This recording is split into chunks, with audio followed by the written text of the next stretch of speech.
नमस्कार। दूरदर्शन उत्तराखंड पर आज के हमारे खास कार्यक्रम रोजगार समाचार में आप सभी का हार्दिक स्वागत और अभिनंदन। आपके साथ मैं हूं संध्या सेमवाल। आज के हमारे खास कार्यक्रम रोजगार समाचार में हम बात करेंगे विभिन्न विभागों द्वारा जारी विज्ञप्तियों के बारे में जो जारी की गई हैं केंद्र और राज्य सरकारों द्वारा। तो चलिए बात करते हैं पहली विज्ञप्ति के बारे में। विधानसभा सचिवालय उत्तराखंड द्वारा समूह ख और गौ के अंतर्गत विभिन्न पदों पर विज्ञप्ति जारी की गई हैं, जिसके लिए कुल पद हैं 33। शैक्षणिक योग्यता जिसके लिए स्नातक और इसके साथ ही हिंदी आशुलिपि में 80 शब्द प्रति मिनट की गति होनी चाहिए। 18 से 42 आयु वर्ग के सभी उम्मीदवार इस पद के लिए आवेदन कर सकते हैं। आवेदन करने की अंतिम तिथि है 30 अक्टूबर 2021। अधिक जानकारी के लिए आप इनकी ऑफिशियल वेबसाइट ukvidansabha.uk.gov.in पर विजिट कर सकते हैं। तो आइए बात करते हैं अगली विज्ञप्ति के बारे में। उत्तराखंड अधीनस्थ सेवा चयन आयोग द्वारा सहायक कृषि अधिकारी, उद्यान निरीक्षक और अन्य पदों पर विज्ञप्ति जारी की गई है, जिसके लिए कुल पद हैं 423। शैक्षणिक योग्यता और आयु सीमा का निर्धारण प्रत्येक पद के लिए अलग अलग किया गया है। आवेदन करने की अंतिम तिथि है 18 नवंबर 2021। अधिक जानकारी के लिए आप इनकी ऑफिशियल वेबसाइट www.uk.gov.in पर विजिट कर सकते हैं। उत्तराखंड चिकित्सा सेवा चयन बोर्ड द्वारा मेडिकल सोशल वर्कर के 38 पदों पर विज्ञप्ति जारी की गई है, जिसके लिए शैक्षणिक योग्यता है MSW में स्नातकोत्तर की उपाधि के साथ कंप्यूटर का ज्ञान। 21 से 42 आयु वर्ग के सभी उम्मीदवार इस पद के लिए आवेदन कर सकते हैं। आवेदन करने की अंतिम तिथि है 28 अक्टूबर 2021। अधिक जानकारी के लिए आप इनकी ऑफिशियल वेबसाइट ukmssb.org पर विजिट कर सकते हैं। बाल विकास परियोजना गोपेश्वर चमोली द्वारा आंगनबाड़ी कार्यकर्त्री, सहायिका, मिनी आंगनबाड़ी कार्यकर्त्री के 23 पदों पर विज्ञप्ति जारी की गई है, जिसके लिए शैक्षणिक योग्यता का निर्धारण प्रत्येक पद के लिए अलग अलग किया गया है। 18 से 44 आयु वर्ग के सभी उम्मीदवार इस पद के लिए आवेदन कर सकते हैं। आवेदन करने की अंतिम तिथि है 21 अक्टूबर 2021। अधिक जानकारी के लिए आप इनकी ऑफिशियल वेबसाइट chamoli.nic.in पर विजिट कर सकते हैं।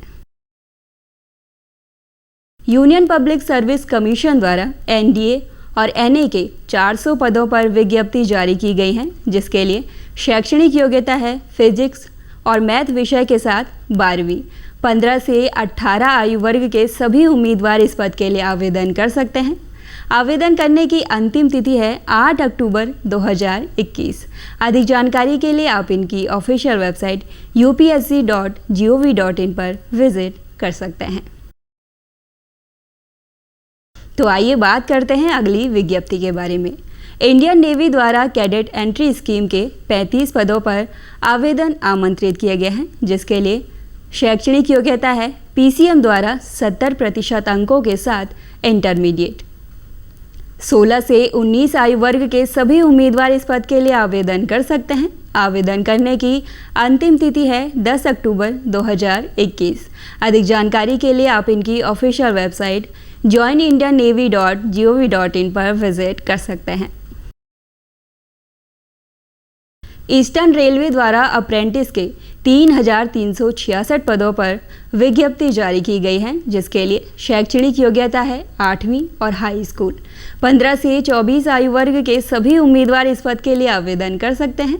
आवेदन करने की अंतिम तिथि है 3 नवंबर 2021। अधिक जानकारी के लिए आप इनकी ऑफिशियल वेबसाइट er.indianrailways.gov.in पर विजिट कर सकते हैं। स्टेट बैंक ऑफ इंडिया द्वारा स्पेशलिस्ट कैडर ऑफिसर के 606 पदों पर विज्ञप्ति जारी की गई है, जिसके लिए शैक्षणिक योग्यता और आयु सीमा का निर्धारण प्रत्येक पद के लिए अलग अलग किया गया है। आवेदन करने की अंतिम तिथि है 18 अक्टूबर 2021। अधिक जानकारी के लिए आप इनकी ऑफिशियल वेबसाइट sbi.co.in पर विजिट कर सकते हैं। स्टाफ सिलेक्शन कमीशन द्वारा सिलेक्शन पोस्ट के 3,261 पदों पर विज्ञप्ति जारी की गई है, जिसके लिए शैक्षणिक योग्यता और आयु सीमा का निर्धारण प्रत्येक पद के लिए अलग अलग किया गया है। आवेदन करने की अंतिम तिथि है 25 अक्टूबर 2021। अधिक जानकारी के लिए आप इनकी ऑफिशियल वेबसाइट ssc.nic.in पर विजिट कर सकते हैं। तो आइए बात करते हैं अगली विज्ञप्ति के बारे में। इंटीग्रल कोच फैक्ट्री चेन्नई द्वारा अप्रेंटिस के 792 पदों पर आवेदन आमंत्रित किए गए हैं, जिसके लिए शैक्षणिक योग्यता का निर्धारण प्रत्येक पद के लिए अलग अलग किया गया है। 15 से 24 आयु वर्ग के सभी उम्मीदवार इस पद के लिए आवेदन कर सकते हैं। आवेदन करने की अंतिम तिथि है 26 अक्टूबर 2021। अधिक जानकारी के लिए आप इनकी ऑफिशियल वेबसाइट icf.indianrailways.gov.in पर विजिट कर सकते हैं। तो ये थी आज की रोजगार संबंधी कुछ विज्ञप्तियाँ। उम्मीद करते हैं आज का ये अंक आपके भविष्य को लेकर लाभप्रद होगा। आज के कार्यक्रम संबंधी कोई भी राय या जानकारी अगर आप हमारे साथ साझा करना चाहते हैं तो आप हमारे साथ सोशल मीडिया द्वारा भी जुड़ सकते हैं। फेसबुक पर हमारे साथ जुड़ने के लिए हमारे फेसबुक पेज दूरदर्शन उत्तराखंड को लाइक कर सकते हैं, तो वहीं हमारे यूट्यूब चैनल DD उत्तराखंड को सब्सक्राइब कर सकते हैं। ट्विटर द्वारा भी आप हमारे साथ जुड़ सकते हैं। हमारा ट्विटर हैंडल है DD उत्तराखंड। मुझे यानी संध्या सेमवाल को अब दीजिए इजाज़त। जल्द मुलाकात होगी रोजगार समाचार के एक और नए अंक में रोजगार संबंधी कुछ और नई विज्ञप्तियों के साथ। तब तक के लिए नमस्कार।